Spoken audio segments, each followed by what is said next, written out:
Welcome back to Beena's learning class. 9ാം ക്ലാസ്സിലെ ഫിസിക്സിൻ്റെ 3ാമത്തെ ചാപ്റ്റർ കുഞ്ഞുങ്ങളെ ലോസ് ഓഫ് മോഷൻ അല്ലെങ്കിൽ ചലന നിയമങ്ങൾ. നമ്മൾ 1ഉം 2ഉം പാഠത്തിൻ്റെ ഫുൾ നോട്ട് കിട്ടിയിട്ടുണ്ട്. കെമിസ്ട്രിയുടെയും ബയോളജിയുടെയും മാത്സിൻ്റെയും ഒക്കെ നോട്ട് നമ്മുടെ ചാനലുണ്ട് കുഞ്ഞുങ്ങൾ കേട്ടോ. 2ാമത്തെ പാഠത്തിൻ്റെ ഗ്രാഫിന് മുമ്പുള്ള എല്ലാ നോട്ടുകളും ഇട്ടിട്ടുണ്ട് കേട്ടോ. 2 പാർട്ടായിട്ട് ഇട്ടേക്കുവാണ്. ഗ്രാഫ് എല്ലാവർക്കും ഒരുവിധം അറിയാവുന്നത് കൊണ്ടാണ് ഞാനത് നിർബന്ധിക്കാൻ. ഇനി അറിയാൻ വയ്യാത്തവരുണ്ടെങ്കിൽ കമൻറ്റ് പറഞ്ഞോ. കാരണം ഗ്രാഫ് ഓൾറെഡി ടെസ്റ്റിൽ നല്ല രീതിയിൽ തന്നെ ചെയ്തിട്ടിട്ടുണ്ട് കേട്ടോ. മനസ്സിലാകത്തക്ക രീതിയിൽ ചെയ്തിട്ടുണ്ട്. അറിയത്തില്ല, അത് ആ പാഠത്തിൻ്റെ കണക്ക് അറിയത്തില്ല എന്നുണ്ടെങ്കിൽ കമൻറ്റ് പറയണേ കുഞ്ഞുങ്ങൾ കേട്ടോ. അറിയത്തില്ല, ആ കണക്ക് അറിയത്തില്ല. കാരണം അതിൻ്റെ 1ഉം 2ഉം പാർട്ട് കണ്ടാൽ മനസ്സിലാവും. ഇനിഷ്യൽ വെലോസിറ്റി എന്താണ്, ഫൈനൽ വെലോസിറ്റി എന്താണ്, അതറിയാവുന്നുണ്ടെങ്കിൽ നമുക്ക് എങ്ങനെ അതൊക്കെ ആ 1ാമത്തെ പാർട്ട് കണ്ടാൽ നമുക്ക് ആ കണക്കൊക്കെ ചെയ്യാൻ പറ്റും. നിങ്ങളത് നല്ലതുപോലെ മനസ്സിലാക്കി എഴുതണം കേട്ടോ. അപ്പോൾ ഇപ്പം നമ്മൾ പഠിക്കുന്നത് 3ാമത്തെ ചാപ്റ്ററാണ്. ചലന നിയമങ്ങളാണ് കേട്ടോ. ചലനത്തിൻ്റെ ലോസ് ഓഫ് മോഷൻ അല്ലെങ്കിൽ ചലന നിയമങ്ങൾ എന്നാണ്. അപ്പോൾ അതിൻ്റെ നോട്ടുകളാണ്. അപ്പോൾ ആദ്യമേ ഒന്ന് നോക്കണേ നിങ്ങൾ. അതുകൊണ്ട് ഇവിടെ കുറേ കാര്യങ്ങൾ കണ്ടോ, കുറേ പടം കൊടുത്തിട്ടുണ്ട്. ഇതിനെക്കുറിച്ചൊക്കെയാണ് നമ്മൾ ഇനിയും പഠിക്കാൻ പോകുന്നത്. നിങ്ങളൊന്ന് ശ്രദ്ധിച്ചേ. ഒരു കാറ് കണ്ട തള്ളിക്കൊണ്ടുപോകുന്നു, ബോൾ കളിക്കുന്നു, വള്ളം കൊണ്ടുപോകുന്നു. ഈ ഗെയിമൊക്കെ നിങ്ങൾക്ക് അറിയാവുന്നതാണ്. അതൊക്കെ നിങ്ങൾ കളിക്കുന്നതാണോ? അവിടെ ക്രിക്കറ്റ് കളിക്കുന്നു, നടന്നു വരുന്ന ഓരോ പല ഇതും കാണിക്കുന്നുണ്ട്. അപ്പോൾ ഇതിനെക്കുറിച്ചാണ് നമ്മൾ ഇനി ഇങ്ങോട്ട് താപ്പോട്ട് പറയുന്നത്. ഇവിടെ ഫസ്റ്റിൽ നോക്കി, ചലനവുമായി ബന്ധപ്പെട്ട വിവിധ സന്ദർഭങ്ങൾ ഇവിടെ ചിത്രീകരിച്ചിട്ടുണ്ട്. ഞാൻ ഇംഗ്ലീഷിൽ നോട്ട് എഴുതിയിട്ടുണ്ടോ ചോദിക്കാം. ഞാൻ ഈ മലയാളം വായിക്കുന്നത് എന്താണെന്ന് നിങ്ങളങ്ങ് മനസ്സിലാക്കുക എന്നുള്ളതാണ്. നോട്ട് കണ്ടോ, ഇംഗ്ലീഷും മലയാളവും കൂടെ ആണ് കേട്ടോ നോട്ട്. അപ്പം എന്താണെന്നൊന്നും അറിയാമെങ്കിൽ ഇപ്പം പടം കാണുമ്പോൾ ഇംഗ്ലീഷ് മീഡിയക്കാർ നോക്കണമെങ്കിൽ ചലനവുമായിട്ട് ബന്ധപ്പെട്ട വിവിധ സന്ദർഭങ്ങൾ ചിത്രീകരിച്ചിരിക്കുന്നു. കുട്ടി ക്രിക്കറ്റ് പന്ത് പിടിക്കുന്നത് നിങ്ങളൊന്ന് നോക്കൂ എന്നാണ്. ഇവിടെ കണ്ടോ, ക്രിക്കറ്റിൻ്റെ പന്ത് പിടിക്കുന്നുണ്ടോ, പന്ത് വരുന്നത്. നിങ്ങളൊക്കെ ക്രിക്കറ്റ് കളിക്കുന്നവരല്ലേ, ഇപ്പം ആണെന്നും പെണ്ണെന്നും ഒന്നുമില്ല, എല്ലാവർക്കും കളിക്കാം അല്ലേ.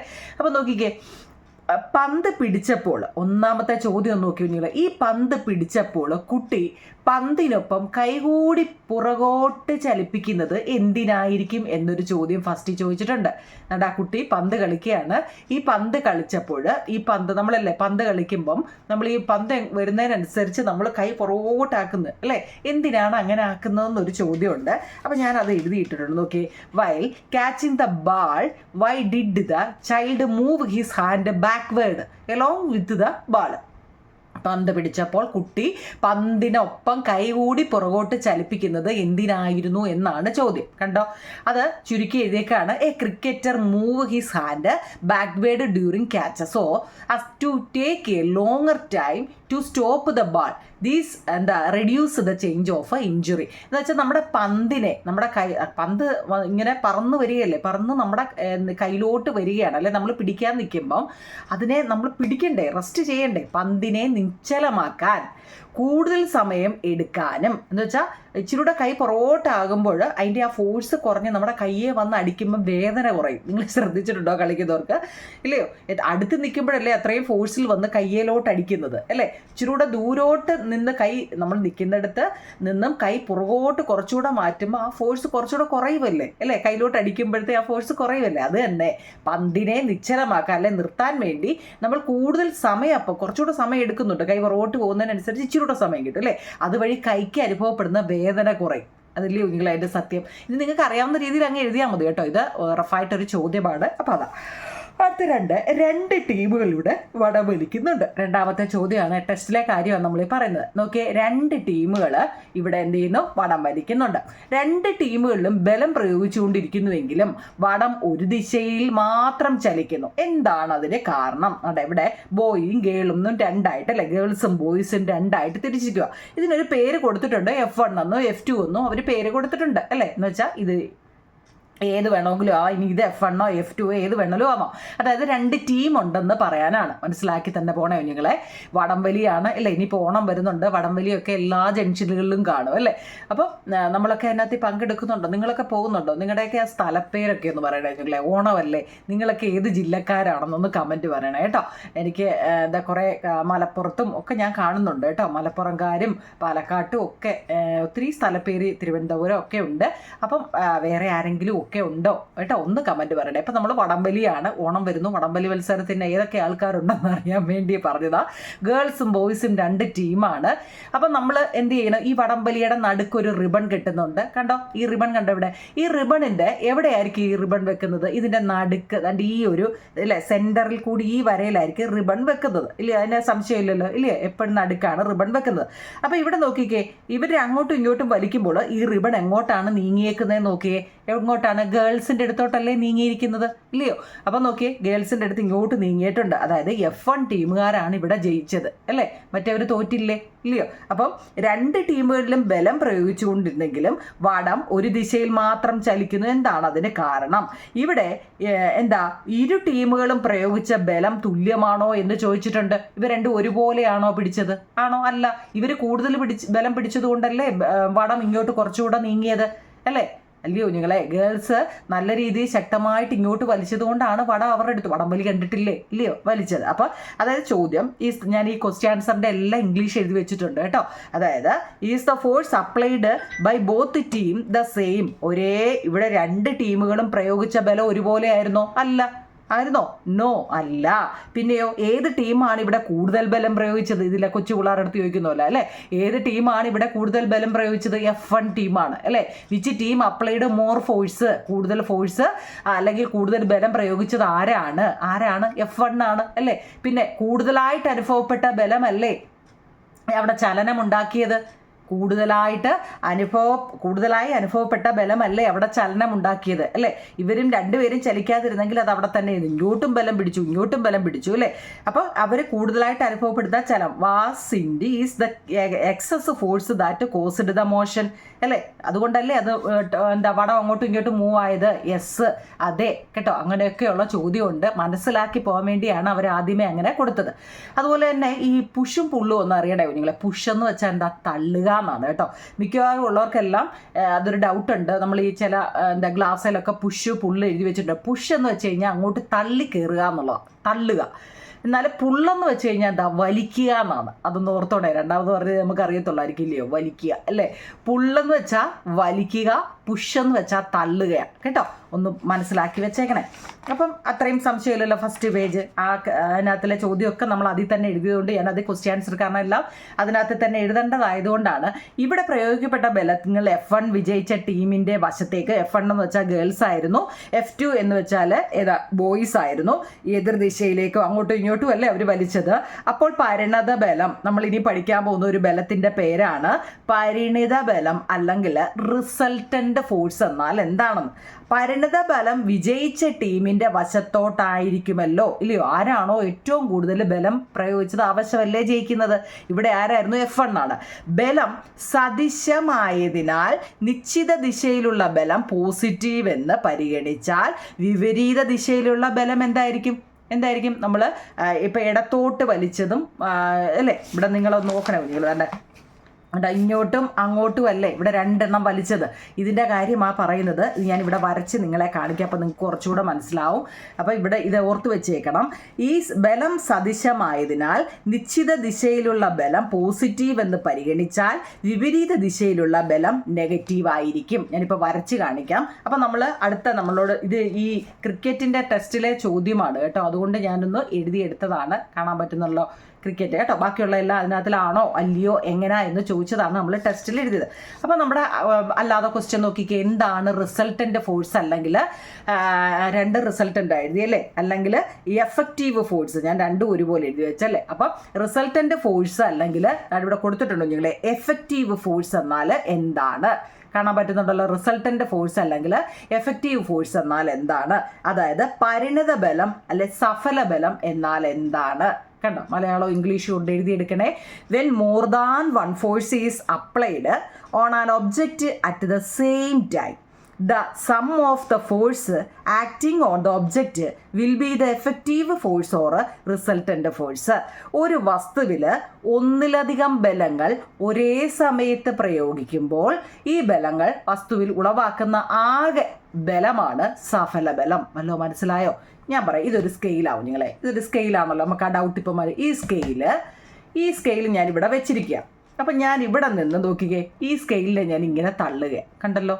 കണ്ടോ, ഞാൻ ഇങ്ങനെ തള്ളിക്കൊണ്ടുപോവുക. അത് ഈ ഒരു വസ്തുവിൽ ഒന്നിലധികം ബലം ഞാൻ ഇവിടെ നിന്ന് അങ്ങോട്ട് തള്ളുകയാണെങ്കിൽ അപ്പോൾ ഒരു ബലമായേ.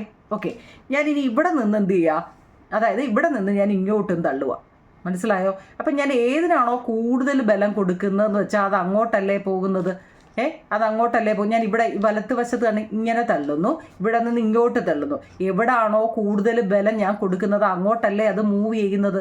മനസ്സിലായോ? ഇതാ സംഭവം. അതായത് ഒരു വസ്തു, നിങ്ങൾ ഈ സ്കെയിൽ ഇതൊരു വസ്തു അല്ലേ, ഇതിൽ ഒന്നിലധികം ബലങ്ങൾ, ഒരു ബലം മാത്രമേ ഞാൻ കൊടുക്കുന്നുള്ളെങ്കിൽ നണ്ടത് അങ്ങോട്ട് ഏതൊരു ദിശയിലോട്ട് ഇങ്ങനെ പൊയ്ക്കൊണ്ടിരിക്കില്ലയോ, ഇല്ലയോ? എന്നാൽ ഞാൻ ഇപ്പുറത്തു നിന്നും കൊടുത്തിട്ടുണ്ടെങ്കിൽ ഞാൻ എവിടാണോ കൂടുതൽ ബലം കൊടുക്കുന്നത് അത് അങ്ങോട്ടല്ലേ പോകുന്നത്, ഇല്ലയോ? അതോർത്താൽ മതി. ഒരു വസ്തുവിൽ ഒന്നിലധികം ബലങ്ങൾ ഒരേ സമയത്ത് പ്രയോഗിക്കുമ്പോൾ ആ ബലങ്ങൾ അല്ലേ, ഈ നമ്മളിപ്പോൾ കൊടുത്ത ബലങ്ങൾ വസ്തുവിൽ ഉളവാക്കുന്ന ആകെ ബലമാണ് സഫല ബലം അല്ലെങ്കിൽ പരിണിത ബലം എന്ന് പറയുന്നത്. കേട്ടോ, പരീക്ഷയ്ക്ക് ചോദിക്കുവേ. അങ്ങനെയാണെങ്കിൽ ഞാൻ അവിടെ വരച്ച് കാണിച്ചിട്ടുണ്ടെങ്കിൽ അതൊന്ന് അറിയണേ. അതായത് നമ്മളിപ്പം ഒരു വസ്തുവിൽ കിഴക്ക് ദിശയിൽ, ഈ കിഴക്ക് പടിഞ്ഞാറും ഒക്കെ ഒന്ന് അറിഞ്ഞിരിക്കണം. അതായത് നോക്കിക്കേ, നമ്മളിപ്പം നോർത്ത്, എപ്പോഴും നോർത്ത് ടു സൗത്ത്, മേളിൽ നിന്ന് താപ്പോട്ട്.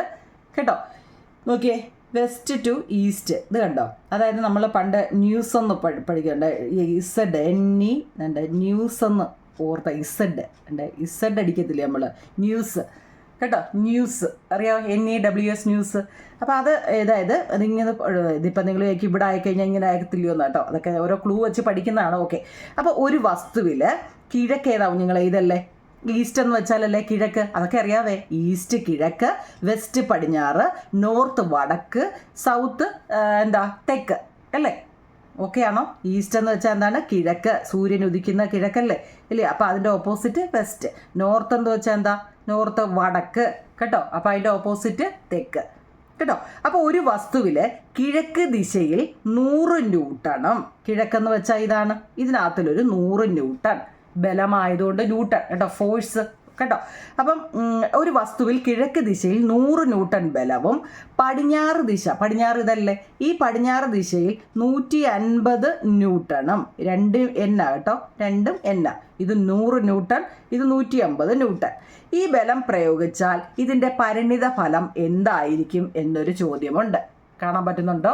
അതായത് ഇപ്പം ഇതൊരു വസ്തുവാണ്, നിങ്ങളെ ഇതിപ്പോൾ ഇതിനകത്ത് ഇതൊരു ഏതെങ്കിലും ഒരു വസ്തുവാണ്, മനസ്സിലാക്കണേ. ഇത് ഏതെങ്കിലും ഒരു വസ്തുവാണ്. അപ്പോൾ ഈ വസ്തുവിൽ ഞാൻ ഇതൊരു 20 കിലോ ഉള്ള ഒരു വലിയൊരു കട്ട ഞാൻ വെച്ചിരിക്കുകയാണ്. അത് നല്ലപോലെ ഒന്ന് മനസ്സിലാക്കാൻ ഇതിലെ കണക്കെല്ലാം ചെയ്യാൻ പറ്റും. 20 കിലോയാണ്. അപ്പോൾ ഈസ്റ്റ് എന്ന് വെച്ച് കഴിഞ്ഞാൽ നമുക്കറിയാം ഇങ്ങോട്ടാണ്, വെസ്റ്റ് എന്ന് പറഞ്ഞാൽ ഇങ്ങോട്ടുമാണ്. കേട്ടല്ലോ, ഈ വസ്തുവിൽ കിഴക്ക് ദിശയിൽ, അതായത് ഞാൻ ഇവിടെ 100 ന്യൂട്ടൺ വെച്ചിരിക്കുകയാണ്, ഇവിടെ എത്ര? 150 ന്യൂട്ടൺ ഇങ്ങോട്ട് കേട്ടോ. 100, ഇത് 100ഉം ഇത് 150. ഞാൻ ആരോ കൊടുക്കുമ്പോൾ ഇനി ഡൗട്ട്, ആരോ വേണ്ട, 100 150. കണ്ടല്ലോ, ഈ ബലം നമ്മളെ ഈ 100 എന്നുള്ളതിനെ നമ്മൾ ഇങ്ങോട്ട് തള്ളുന്നു, ഇങ്ങോട്ടാട്ടോ. 100 വെയിറ്റ് ഇങ്ങോട്ട് തള്ളുന്നു, 150 ഇങ്ങോട്ട് തള്ളുന്നു. അപ്പോൾ അവിടെ ഏതായിരിക്കും അവിടെ മൂവ് ചെയ്യുന്നത്, എങ്ങോട്ടായിരിക്കും പോകുന്നത്? നമ്മൾ ഈ സ്കെയിൽ തട്ടിയാലേ ഈ പേനായ ഞാൻ ഇട്ട് തട്ടുക, ഇവിടുന്ന് അങ്ങോട്ട് തട്ടുക, ഇവിടുന്ന് ഇങ്ങോട്ട് തട്ടുക. ഏറ്റവും കൂടുതൽ ഞാൻ കൊടുക്കുന്നതെന്ന് വെച്ചാൽ അങ്ങോട്ടല്ലേ അത് പോകുന്നത്. അപ്പോൾ ഇവിടെ 150 അങ്ങോട്ടും 100 ഇങ്ങോട്ടും, മനസ്സിലായോ? ആണെങ്കിൽ അതായത് എപ്പോഴും ഓർത്തോണം, ഇത് പ്ലസും ഇത് മൈനസ്, അതായത് ഇങ്ങോട്ട് പോകുന്നത് കേട്ടോ, ഇങ്ങോട്ട് പോകുന്നത് മൈനസായിട്ടും ഇവിടുന്ന് ഇങ്ങോട്ട് പോകുന്നത് പ്ലസ് ആയിട്ടും ഓർത്ത് വെച്ചേക്കണം. ഇത് ക്ലൂ ആയിട്ട് പഠിച്ച് തന്നെ വെച്ചിരിക്കണം കേട്ടോ. അപ്പോൾ അങ്ങനെയാണെങ്കിൽ ഇവിടെ നോക്കിക്കേ, ഇത് ഇങ്ങോട്ടാണോ കൂടുതൽ വന്നത്, ഇങ്ങോട്ടാണോ കൂടുതൽ വന്നത്? ഇവിടുന്ന് അങ്ങോട്ടല്ലേ, കാരണം ഇവിടെ 150, ഇവിടെ 100 ഉള്ളൂ. അപ്പോൾ എങ്ങോട്ട് പോയതാണ്? എങ്ങോട്ടാണ് പോയത്? ഇങ്ങോട്ട് 50 പോയി അല്ലേ, 50, കാരണം ഇവിടെ 100ആണ്, ഇവിടെ 150 അപ്പോൾ എന്തോ ചെയ്യണം? ഈ 150 ഇവിടെ അല്ലേ തോനെയുള്ളത്, എത്ര കൂടുതലുണ്ട്? 50 ഇവിടെ കൂടുതലുണ്ട് അല്ലേ. അപ്പോൾ അതിനെക്കുറിച്ചാണ് ഈ പറഞ്ഞിരിക്കുന്നത്. കിഴക്ക് ദിശയിലുള്ള ബലം പോസിറ്റീവായി പരിഗണിച്ചാൽ, കിഴക്ക് എന്ന് പറയുന്നത് ഇതല്ലേ ഈസ്റ്റ്, ഇതിനെ നമ്മൾ പോസിറ്റീവായിട്ട് പരിഗണിച്ചാൽ പടിഞ്ഞാറ് ഈ തൊട്ടിപ്പുറത്തെ ഭാഗത്തിന് ഏതാ നെഗറ്റീവായിട്ട് എടുക്കാവുന്നതാണ്. അങ്ങനെയാണെങ്കിൽ നമ്മൾ എങ്ങനെ ചെയ്യുമെന്ന് വെച്ച് കഴിഞ്ഞാൽ, ഈ 100 ന്യൂട്ടണ് പ്ലസ് ഈ മൈനസ് വന്ന എന്തുകൊണ്ടാണെന്ന് അറിയാവേ? ഇത് ഏതാ? ഈസ്റ്റ് എന്നുള്ളതിനെ പോസിറ്റീവായും വെസ്റ്റ് എന്നുള്ളതിനെ നെഗറ്റീവായും കൊടുത്താൽ നമ്മൾ എത്ര നെഗറ്റീവ് 150 അല്ലേ, പോസിറ്റീവ് 100 അല്ലേ, അങ്ങനെയാണെങ്കിൽ എത്ര വരുമെന്നാണ് പറഞ്ഞത്? -50 ന്യൂട്ടൺ വരുമെന്നാണ്. മനസ്സിലാക്കി പോണേ കേട്ടോ. ഇതെങ്ങനെയൊക്കെയാണ് വന്നതെന്ന്. ഈസ്റ്റ് അല്ലെങ്കിൽ കിഴക്കെന്നുള്ളത് ഇവിടെ പറയുന്നുണ്ട്. കിഴക്ക് ദിശയിലെ ബലം പോസിറ്റീവായി പരിഗണിച്ചാൽ അങ്ങനെ പറയുന്നുണ്ട്. പടിഞ്ഞാറ് ദിശയിലുള്ള ബലം നെഗറ്റീവായിരിക്കും, കാരണം അതിൻ്റെ നേരെ ഓപ്പോസിറ്റ് ആയിരിക്കും. അങ്ങനെയാണെങ്കിൽ ഇവിടെ ഈസ്റ്റിൽ വന്നത് എത്രയാണ്? +100 വെസ്റ്റിൽ വന്നത് -150. അപ്പോൾ ഇതിന് തങ്ങളിലുള്ള ഡിഫറൻസ് എത്ര കുഞ്ഞുങ്ങളെ? എത്രയായിരിക്കും? -150. കൂടുതൽ നമ്മൾ ആ സ്കെയിലിൻ്റെ കാര്യം പറഞ്ഞ പോലെ കൂടുതൽ അങ്ങോട്ടല്ലേ പോയത്, അപ്പം -150 ന്യൂട്ടൺ ആയിരിക്കും.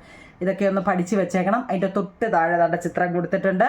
അങ്ങനെയാണെങ്കിൽ ഇവിടെ മേശ, ഈ ഒരു മേശ കൊടുത്തിട്ടുണ്ട്. നല്ലപോലെ ഒന്ന് നോക്കണേ കുഞ്ഞുങ്ങളെ. മേശ കണ്ടോ 150 ചിത്രം 1-ലെയാണ്. നോക്കിയേ 150 ന്യൂട്ടൺ 2 പേര് നിന്ന് അങ്ങോട്ട് തള്ളുക. അതായത് ഒരു മേശ തള്ളി നീക്കിയിടാൻ ഭാവിക്കുക എന്ന് വിചാരിച്ചേ നിങ്ങൾ അല്ലേ. അപ്പം ഈ 2 പേരും ഒരേ ദിശയിൽ എങ്ങോട്ടാണ് നോക്കിയേ? കിഴക്കോട്ട്. നോക്കി ഇത് നോക്കി, ആരോ എങ്ങോട്ടാണ് കൊടുത്തേക്കുന്നത് നോക്കിയേ കേട്ടോ. ഇത് നല്ലപോലെ പഠിച്ചു വെക്കണം. 150 ന്യൂട്ടൺ, അതായത് ഒരു വശത്തേക്ക് മാത്രമേ കൊടുക്കുന്നുള്ളൂ. ഇവിടെ നോക്കിയേ, അതിൻ്റെ ഇപ്പുറത്ത് നിന്ന് 2 പേര് അങ്ങോട്ടും, അപ്പം ഇങ്ങോട്ട് 150, ഇങ്ങോട്ട് 150. അടുത്ത മൂന്നാമത്തെ ചിത്രം നോക്കിയേ. ഇവിടുന്ന് അങ്ങോട്ട് 150 തള്ളുമ്പോൾ അവിടെ നിന്ന് ഇങ്ങോട്ട് 120. അപ്പം ഇവിടെ എത്രൻ്റെ വ്യത്യാസം വരുന്നുണ്ട്? ഒരു 30ൻ്റെ അല്ലേ. അതിൻ്റെ ആരോ മാർക്ക് പോയേക്കുന്നത് എങ്ങനെയാണെന്ന് നോക്കിക്കേ. ഏതാ ഏറ്റവും വലുത് വന്നേക്കുന്നത്? അങ്ങോട്ടുള്ള ആരോ ഇല്ലയോ? അങ്ങോട്ടെന്ന് വെച്ചാൽ ഇത് എത്ര? -ആണ് അല്ലേ. ഓർത്തോണേ, അത് ഞാൻ ചെയ്ത് കാണിക്കാം. ബുക്ക് ചെയ്തിട്ടത് കൊണ്ടാണ് ഞാൻ ഇത് ഇങ്ങനെ കാണിക്കുന്നത്. നോക്കൂ കുഞ്ഞുങ്ങളെ, ഇവിടുന്ന് അങ്ങോട്ടാണെങ്കിൽ അല്ലേ, നമ്മൾ കണ്ട് ഇത് പഠിച്ചതുണ്ട്. ഇവിടുന്ന് അങ്ങോട്ട് പോകുന്നത് ഇവിടെ കാണാൻ പറ്റുന്നുണ്ടോ? ഉണ്ട്. ഇവിടുന്ന് അങ്ങോട്ട് ഈസ്റ്റിലോട്ട് പോകുന്ന മൈനസും ഈസ്റ്റിൽ നിന്നും വെസ്റ്റിലോട്ടാണെങ്കിൽ അത് പോസിറ്റീവുമാണ് കേട്ടോ. അപ്പോൾ ഇവിടെ നോക്കിയേ, ഇങ്ങോട്ടല്ലേ, ഇങ്ങോട്ട് 150, ഇങ്ങോട്ട് 150. അപ്പോൾ ഇവിടെ 0 ആയിരിക്കും. കാരണം എന്താ? രണ്ടും ഒരേ രീതിയിലാണ് തള്ളുന്നത്. അപ്പോൾ അവിടെ ഒന്നും സംഭവിക്കുന്നില്ല അല്ലേ. ഇവിടെ ഒരു വശത്തേക്ക് മാത്രം തള്ളിക്കൊണ്ട് പോവുക. ഇവിടെ 2 പേരും 150. അപ്പോൾ അവിടെ ഒന്നും സംഭവിക്കുന്നില്ല. സാധനം അവിടെ കിടക്കുന്നേ ഉള്ളൂ, കാരണം രണ്ടും ഒരേ രീതിയിലാണ് തള്ളുന്നത്. മൂന്നാമത്തെ നോക്കിക്കേ, ഒരാൾ 150, ഒരാൾ 120. അപ്പോൾ ഇവിടുത്തെ വ്യത്യാസം എത്ര വന്നേ? എത്ര? ഇങ്ങോട്ടല്ലേ കൂടുതൽ, അങ്ങോട്ട് ഈസ്റ്റിലോട്ടല്ലേ പോകുന്നത്. അപ്പോൾ അവിടെ മൈനസ് എത്രയിലോട്ടാണ് തള്ളുന്നത്? ഇവിടുന്ന് അങ്ങോട്ട് പിന്നെ കിഴക്കോട്ടല്ല, ഈസ്റ്റിലോട്ട് പോവുകയാണ്. ഈസ്റ്റിലോട്ട് പോകുമ്പോൾ അത് +150. അവിടെ നിന്ന് ഇങ്ങോട്ട് അല്ലേ, പടിഞ്ഞാറോട്ടാകുമ്പം ഇത് -120. അത് ഞാൻ ചെയ്ത് കാണിക്കാം. അപ്പോൾ അവിടെ 30 വ്യത്യാസം വരുന്നത്. ഞാൻ പറയുന്നത് തെറ്റുന്നുണ്ടോ? നമ്മൾ പഠിച്ചതല്ലേ കുഞ്ഞുങ്ങളെ. ഇങ്ങോട്ടാണെങ്കിൽ അത് പോസിറ്റീവും ഇങ്ങോട്ടാണെങ്കിൽ അത് നെഗറ്റീവുമാണെന്ന് നീ മനസ്സിലാക്കാമല്ലോ. അപ്പോൾ ഇവിടെ നോക്കിയേ, ഇങ്ങോട്ട് എത്ര? 150. അപ്പോൾ അതായത് +150. ഇവിടുന്ന് ഇങ്ങോട്ടോ -120 അല്ലേ. ഇത് +150 ആണെങ്കിൽ ഇതെന്താ? -120. അപ്പോൾ ഇവിടുത്തെ ഡിഫറൻസ് എത്ര ആയിരിക്കും വന്നത്? ഡിഫറൻറ്റ് സൈൻ ആണെങ്കിൽ എന്താ, കുറച്ചിട്ട് വലുതിൻ്റെ സൈൻ അല്ലേ. അപ്പോൾ എത്ര? +30. അതൊക്കെ അറിയാമോ? ഡിഫറൻറ്റ്, അതായത് +150 -120 ഡിഫറൻറ്റ് സൈൻ വന്നു കഴിഞ്ഞാൽ കുറച്ചിട്ട് വലുതിൻ്റെ സൈൻ ഇടുക. ഇവിടെ നോക്കൂ നിങ്ങളെ, 150 അല്ലേ. ഇവിടുന്ന് അങ്ങോട്ട് പോസിറ്റീവ്, ഇവിടുന്ന് ഇങ്ങോട്ട് പോസിറ്റീവാണ്, ഇവിടുന്ന് ഇങ്ങോട്ട് -150 അല്ലേ. ഡിഫറൻറ്റ് സൈൻ വന്നാൽ കുറയ്ക്കുക. അപ്പോൾ 0 വന്നേ, അപ്പോൾ സൈൻ വേണ്ട. ഇവിടെ നോക്കിക്കേ, ഇവിടെ 150 അല്ലേ, പോസിറ്റീവ് 150. പക്ഷേ ഇങ്ങോട്ട് ആരെങ്കിലും ഉണ്ടോ?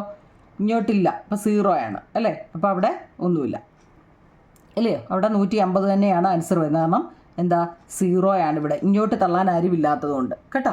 ഇനി അടുത്ത മൂന്നാമത്തെ നോക്കിയേ.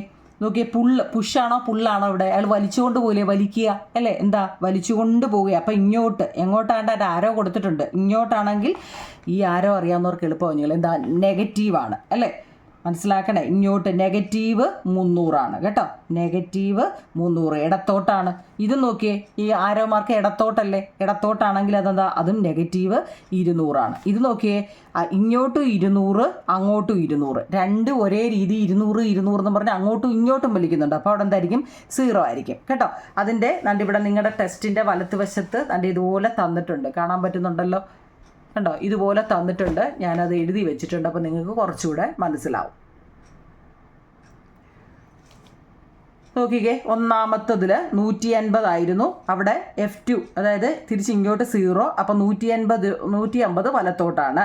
രണ്ടാമത്തതിൽ ബലം F1 150, അവരിങ്ങോട്ടും അങ്ങോട്ടും വലിച്ച് 150 വീതം അങ്ങോട്ടും ഇങ്ങോട്ടും വലിക്കുന്നതുകൊണ്ട് അവിടെ 0 എന്ന് വെച്ചാൽ റെസ്റ്റ് എന്നാണ് ഓർത്തോണേ നിങ്ങൾ കേട്ടോ. എന്ന് വെച്ചാൽ എന്താ, ഇപ്പം ഈ പേന ഇവിടെ ഇരിക്കുക, ഇവിടെ ഇരിക്കുക, അത് അങ്ങോട്ടും ഇങ്ങോട്ടും ഞാൻ ഒരേ രീതിയിൽ ഇങ്ങനെ തള്ളിക്കൊണ്ടിരിക്കുകയാണെങ്കിൽ ആ പേന അവിടെ നോക്കിയേ റെസ്റ്റിലല്ലേ, അത് അനങ്ങുന്നുണ്ടോ നോക്കിക്കേ, മനസ്സിലായോ? ഞാൻ ഒരേ രീതിയിൽ രണ്ടിടത്ത് ഒരേ രീതിയിൽ ഇങ്ങനെ തള്ളിക്കൊണ്ടിരുന്നാൽ ആ പേന വെച്ചാൽ അതുപോലെ തന്നെ ഇരിക്കുമല്ലേ, അതാണ് റെസ്റ്റ് 0 എന്ന് ഉദ്ദേശിക്കുന്നത്. പഠിച്ചു വെച്ചേക്കണേ. ഇനി 150 F1 അങ്ങോട്ടാണ്, 120 ഇങ്ങോട്ടാണ് അല്ലേ. അപ്പം ഡിഫറൻറ്റ് സൈൻ വന്നാൽ എന്ത് ചെയ്യണം, കുറച്ചിട്ട് വലുതിൻ്റെ സൈൻ എങ്ങോട്ടാണ്, വലത്തോട്ട്. ഇനി 0 ആണ് ഏതാ, നാലാമത്തത് 0 എന്ന് വെച്ചാൽ F1 0യും F2 300 എന്ന് വെച്ചാൽ വലിച്ചുകൊണ്ട് ഇങ്ങോട്ട് വരിക കേട്ടോ, ഇടത്തോട്ട് ഇങ്ങോട്ട് വലിച്ചുകൊണ്ട് വരുന്നതുകൊണ്ട് ഇടത്തോട്ട് 300. ഇനി മറ്റേതും എന്താണ്, പിന്നെ ഒരു മേശയെ 2 പേര് ഇങ്ങോട്ട് വലിക്കുന്നതുകൊണ്ട് അത് മൈനസാണ് കേട്ടോ. വലിക്കുന്നത് രണ്ടും അവർ തന്നെത്താനെ കേട്ടോ വലിക്കുക, അതുകൊണ്ടാണ് അത് രണ്ടും നെഗറ്റീവ് വന്നത്. അടുത്തത് ഒരു മേശയെ 2 പേരും അങ്ങോട്ടും ഇങ്ങോട്ടും ഒരേ രീതിയിൽ വലിക്കുമ്പോൾ 0 എന്ന് വെച്ച് കഴിഞ്ഞാൽ അത് റെസ്റ്റിലാണ്. ഇപ്പം നമ്മൾ കുറേ പറഞ്ഞപ്പോൾ അത് മനസ്സിലായി കാണുമെന്നാണ് ഒരു വിശ്വാസം. ഓക്കെ, അത്രയേ ഉള്ളൂ കുഞ്ഞുങ്ങളെ, അതങ്ങ് എഴുതിക്കോണേ കേട്ടോ. ഇനി അതിൻ്റെ തൊട്ട് താഴെ in which of the situation is the resultant force 0. നമ്മൾ ഈ പറഞ്ഞതിനകത്തിൽ ഏതൊക്കെ സന്ദർഭങ്ങളിലാണ് പരിണിത ബലം 0 ഇവിടെ ഏതൊക്കെ സന്ദർഭങ്ങളിലാണ് പരിണിത ബലം 0 നോക്കിക്കേ. ഈ 2ൻ്റെ 0 അല്ലേ, 2ൻ്റെ 0. പിന്നെ ഏതാ 0, 6ൻ്റെയും 0. കാരണം എന്താ, ഇത് രണ്ടും ഒരേ ഇതിലാണ് കൊടുത്തിരിക്കുന്നത്. 2ഉം 6ഉം വന്ന് എന്തുകൊണ്ടാണ് നോക്കിയേ, 150 അങ്ങോട്ടും 150 ഇങ്ങോട്ടും വലിച്ചുകൊണ്ടിരിക്കുക. പിന്നെ ഇവിടെ നോക്കിയേ, 2 ഒരേ രീതിയിലായതുകൊണ്ട് അവിടെ റെസ്റ്റിലായത് 2ഉം 6ഉമാണ്. ഏതൊക്കെ സന്ദർഭങ്ങളിലാണ് 0 വന്നതെന്ന് ചോദിച്ചാൽ അത് ഏതൊക്കെയാണ് വന്നത്, 2ഉം 6ഉം. അടുത്ത പരിണിത ബലം 0 അല്ലാത്ത സന്ദർഭങ്ങൾ, when which are situations resultant for not 0 വന്നത് ഏതൊക്കെയാണെന്ന്. ഇതിനകത്തിൽ 0 അല്ലാതെ വന്നത് ഏതൊക്കെയാ, 3 ഉണ്ട്, 4 ഉണ്ട്, 5 ഉണ്ട് അല്ലേ. 3, 4, 5 1 ഉണ്ട് അല്ലേ. ശരിയാ, 1 എന്താണ് 150, അതും 0 അല്ല കേട്ടോ. അടുത്ത ഏതെല്ലാം സന്ദർഭങ്ങളിലാണ് ചലനം ഉണ്ടാകാത്തത്. ചലനം ഉണ്ടായില്ല എന്ന് വെച്ചാൽ അത് റെസ്റ്റിലാന്നല്ലേ. ഒരു ചലനം ഉണ്ടായില്ലെങ്കിൽ അത് റെസ്റ്റാണ്. ഏതൊക്കെയാ, 2ഉം 6ഉം 0 എന്ന് വെച്ചാൽ റെസ്റ്റാന്ന് മുമ്പ് ഞാൻ പറഞ്ഞായിരുന്നു. ഓക്കെ കുഞ്ഞില്ല, അടുത്ത് നോക്കിക്കേ. ഒരു വസ്തുവിൽ അനുഭവപ്പെടുന്ന പരിണിത ബലം 0 ആണെങ്കിൽ, ഇപ്പം നമ്മൾ പറഞ്ഞില്ലേ 0, ഇവിടെ ഞാനിത് ടെസ്റ്റിൽ എഴുതാഞ്ഞത് ബുക്കിൽ എഴുതി കാണിച്ചിട്ടുണ്ട്. അതായത് ഒരു വസ്തുവിൽ അനുഭവപ്പെടുന്ന പരിണിത ബലം 0 ആണെങ്കിൽ എന്ന് വെച്ചാൽ റെസ്റ്റിലാണെങ്കിൽ പ്രയോഗിക്കപ്പെട്ട ബലങ്ങളെ നമ്മൾ ബാലൻസ്ഡ് ഫോഴ്സ് അല്ലെങ്കിൽ സന്തുലിത ബലങ്ങൾ എന്ന് പറയുന്നു. ഇത്തരം ബലങ്ങൾക്ക് നിശ്ചലാവസ്ഥയിലുള്ള ഒരു വസ്തുവിനെ ചലിപ്പിക്കാനോ ചലനാവസ്ഥയിലുള്ള ഒരു വസ്തുവിൻ്റെ ചലനദിശയ്ക്കോ വേഗത്തിനോ മാറ്റം വരുത്താനോ കഴിയുന്നില്ല. അതുപോലെ തന്നെയാണ് അൺബാലൻസ്ഡും, ബാലൻസും അൺബാലൻസും. ഇത് സെയിം ഇത് തന്നെ കുഞ്ഞുങ്ങളെ. ഒരു വസ്തുവിൽ അനുഭവപ്പെടുന്ന പരിണിത ബലം ഇവിടെ 0 ആണെങ്കിൽ ഇവിടെ 0 അല്ലെങ്കിൽ എന്താ, പ്രയോഗിക്കപ്പെട്ട ബലങ്ങളെ അസന്തുലിത ബലം, ഇവിടെ സന്തുലിതമാണെങ്കിൽ ഇവിടെ അസന്തുലിത ബലം. ഒന്ന് പഠിക്കാമെങ്കിൽ നമുക്ക് 2 എഴുതാൻ പറ്റും.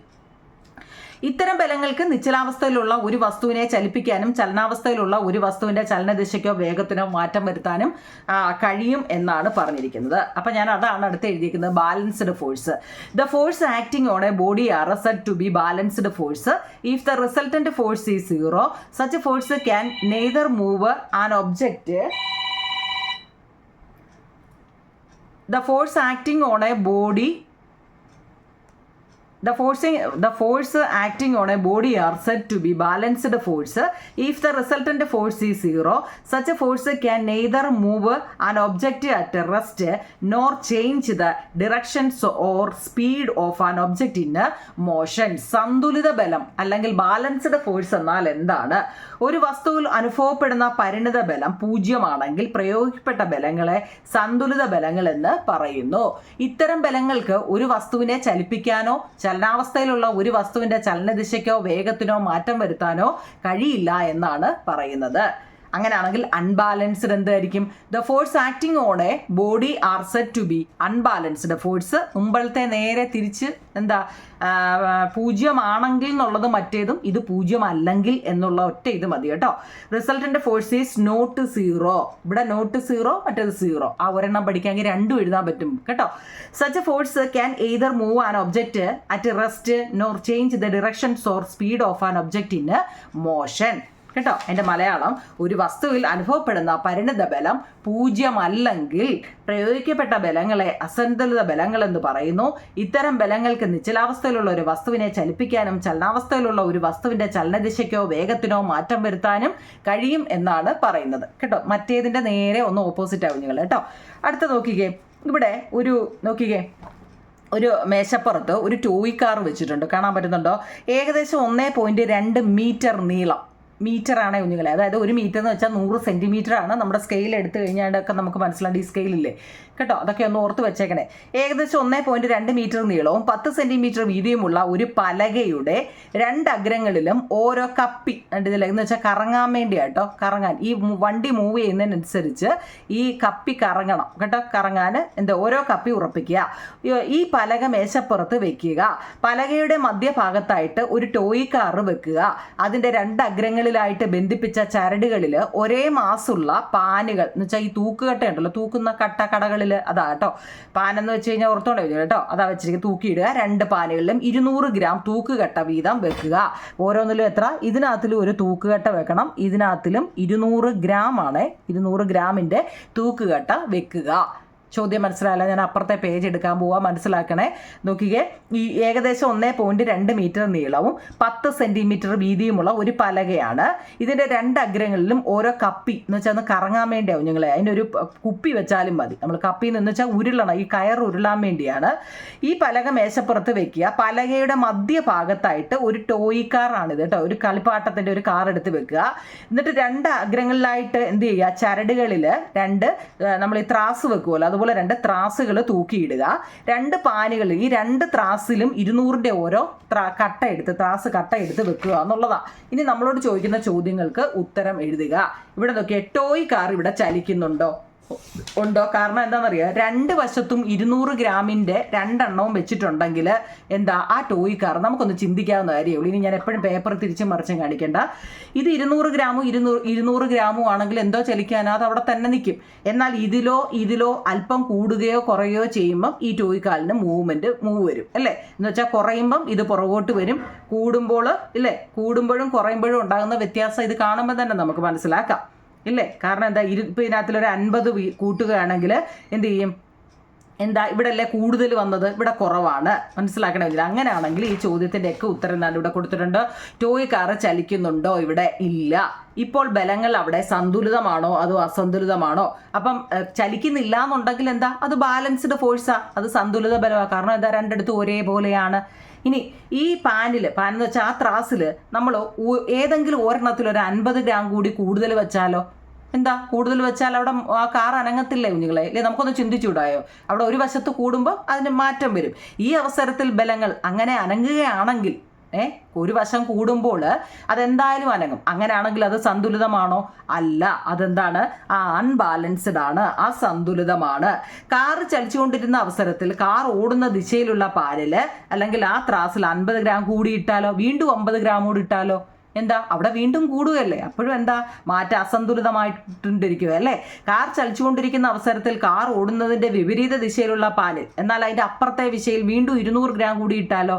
എന്തായാലും മാറ്റമുണ്ടാവും അല്ലേ. ആദ്യമേ നമ്മൾ 200 ഇട്ടു, പിന്നെ അതിൻ്റെ കൂടെ ഒരു 50 ഇട്ടു, പിന്നെ ഒരു 50 ഇട്ടു, അപ്പം തന്നെ അവിടെ 300 ഗ്രാം ആവുന്നുണ്ട് അല്ലേ. ഇപ്പുറത്തോ 200 ഗ്രാം ഓൾറെഡി ഉണ്ടായിരുന്നു, വീണ്ടും നമ്മൾ 200 കൂടി ഇട്ടാലോ? അവിടെ 400 ഗ്രാം ആവുന്നു. അപ്പോൾ അവിടെ കൂടുന്നു അല്ലേ. അപ്പോൾ അവിടെ അവിടെ അസന്തുലിതമാണ് അല്ലേ, അൺബാലൻസ് ആയിട്ട് മാറി. ഈ ബാലൻസും അൺബാലൻസും എന്ന് വെച്ചാൽ ഓർത്തോടെ കുഞ്ഞുങ്ങളെ. ഇതിപ്പം 50 കിലോ ഉള്ള ഒരു സാധനം ഇരിക്കുന്നു വെച്ചോ, എത്രയോ ആയിക്കോട്ടെ, അതിനൊന്നും വലിയ കാര്യമില്ല. ഞാൻ ഇവിടെ നിന്ന് എന്ത് ചെയ്യുന്നു? 30 ഞാൻ ഇങ്ങോട്ട് തള്ളുകയാണ്, 30 ന്യൂട്ടൺ ഇങ്ങോട്ട് തള്ളുകയാണ്. ഇവിടുന്ന് ഞാൻ 30 ന്യൂട്ടൺ ഇങ്ങോട്ട് തള്ളുകയാണ്. രണ്ടും ഒരേ ഇതല്ലേ, ന്യൂട്ടണിലെ തള്ളുന്നത്. അപ്പം ഇവിടെ ഒരു മാറ്റവും സംഭവിക്കുന്നില്ല. ഇനി ഞാനിവിടെ 60 ന്യൂട്ടണും ഇവിടെ 30 ന്യൂട്ടണുമാണെങ്കിലോ എന്താ ഇത് നീങ്ങത്തില്ലേ? കാരണം എന്താ ഇവിടെ 60 ന്യൂട്ടണാണ്. നമ്മൾ കൂടുതൽ എവിടെയാണെന്ന് നോക്കിയാൽ മതി. ഇവിടെ കൂടുതലേ, അപ്പം ഇത് ഇങ്ങോട്ട് നീങ്ങത്തില്ലേ? അത്രേ ഉള്ളൂ. അപ്പം നീങ്ങുന്നില്ല. രണ്ടും ഒരേ രീതിയിലാണെങ്കിൽ അത് ബാലൻസ്ഡ് ആണ് കേട്ടോ. ആ ക്ലൂ പഠിച്ചു വെച്ചാൽ രണ്ടും ഒരേ രീതിയിലാണെങ്കിൽ അത് ബാലൻസ്ഡ് ആണ്. ഇവിടെ രണ്ടിടവും വ്യത്യാസം ഉണ്ടെങ്കിൽ അത് അൺബാലൻസ്ഡ് ആണ്. അത്രയേ ഉള്ളൂ കേട്ടോ. അതായത് പരിണിത ബലം അനുഭവപ്പെട്ട ദിശയിലേക്ക് വസ്തു അന്നേരം ചലിക്കുന്നുണ്ടോ? യെസ്, ചലിക്കുന്നുണ്ട്. ചലനവേഗം വർദ്ധിക്കുന്നതിന് ഏത് സാഹചര്യത്തിനാണ്? ആ പരിണിത ബലത്തിന്റെ അളവ് കൂടുന്നതാണ്. നമ്മൾ അളവ് കൂട്ടിയിടുമ്പം എന്താ അതിന് മാറ്റം ഉണ്ടാവും. കാറിനെ ചലിപ്പിച്ച ബലം കാറിന്റെ പുറത്തു നിന്നാണോ അകത്തു നിന്നാണോ പ്രയോഗിക്കുന്നത് എന്നൊരു ചോദ്യമുണ്ട്. ഈ കാറിനെ ചലിപ്പിച്ചായിരുന്നല്ലോ അങ്ങോട്ടും ഇങ്ങോട്ടും, ഇത് പുറത്തു നിന്നല്ലേ? ചലനദിശ മാറുന്നത് ഏത് സാഹചര്യത്തിലാണ്? അതിന്റെ ദിശ മാറിയപ്പോഴാണ് അല്ലേ? ഡയറക്ഷൻ ചേഞ്ച് ആയപ്പോഴാണ് കേട്ടോ. ഇതൊക്കെ ഒരു മാർഗിന്റെ ഒന്ന് അറിഞ്ഞിരിക്കാൻ വേണ്ടിയാണ്. അപ്പൊ ഇതിനകത്തിൽ അറിഞ്ഞിരിക്കേണ്ടത്, ഒരു വസ്തുവിൽ അസന്തുലിത ബാഹ്യബലം പ്രയോഗിച്ചാൽ ആ വസ്തുവിന്റെ നിശ്ചലാവസ്ഥയ്ക്കോ ചലനാവസ്ഥയ്ക്കോ ചലനദിശയ്ക്കോ വേഗത്തിനോ മാറ്റം വരുത്താനോ അതിനുള്ള പ്രവണത ഉളവാക്കാനോ കഴിയും. ഈ മാറ്റം അസന്തുലിത ബലത്തിന് ദിശയിലായിരിക്കും എന്നാണ്. അതുപോലെ എൻ്റെ തൊട്ട് താഴെ ഒരു പെട്ടി ഓട്ടോയിൽ ഒരു മനുഷ്യൻ നട കയറി പോകുന്നുണ്ട്. അപ്പം ഈ ഒരു ചിത്രം നിരീക്ഷിക്കൂ. Can a vehicle move if pushed from inside? ഒരു വാഹനത്തിന് അകത്ത് നിന്ന് ഈ വാഹനത്തിന് അകത്ത് നിന്ന് തള്ളിയാൽ ആ വാഹനം നമുക്ക് ചലിപ്പിക്കാൻ പറ്റുമോ? വാഹനത്തിന് അകത്തോട്ട് കയറി നിന്ന് നമ്മൾ നിന്ന് തള്ളിയാൽ പറ്റുമോ? നോ. എന്നാൽ ഈ ബലം ആന്തരിക ബലമല്ലേ? It is an internal force അല്ലേ? യെസ്. ആന്തരിക ബലങ്ങൾ എന്ന് വെച്ചാൽ എന്തായിരിക്കും എന്നാ പറഞ്ഞത്? ആന്തരിക ബലങ്ങൾ ബാലൻസ്ഡ് ഫോഴ്സ് ആയിരിക്കും. അത് പഠിച്ചു വെച്ചേക്കണം കേട്ടോ. ആൻസർ എല്ലാം ഇതിനകത്തിലുണ്ട് കേട്ടോ. അതിൻ്റെ ഒരു ചോദ്യം ഇവിടെ ചോദിച്ചിട്ടുണ്ട്. ദാണ്ടെ പിക്ചർ, ആന്തരിക ബലവും ബാഹ്യ ബലവും. അതായത് ഈ പടത്തിനെ ബേസ് ചെയ്തൊരു ചോദ്യമാണത്. അതിനെ ചോദിക്കുന്നുണ്ട്.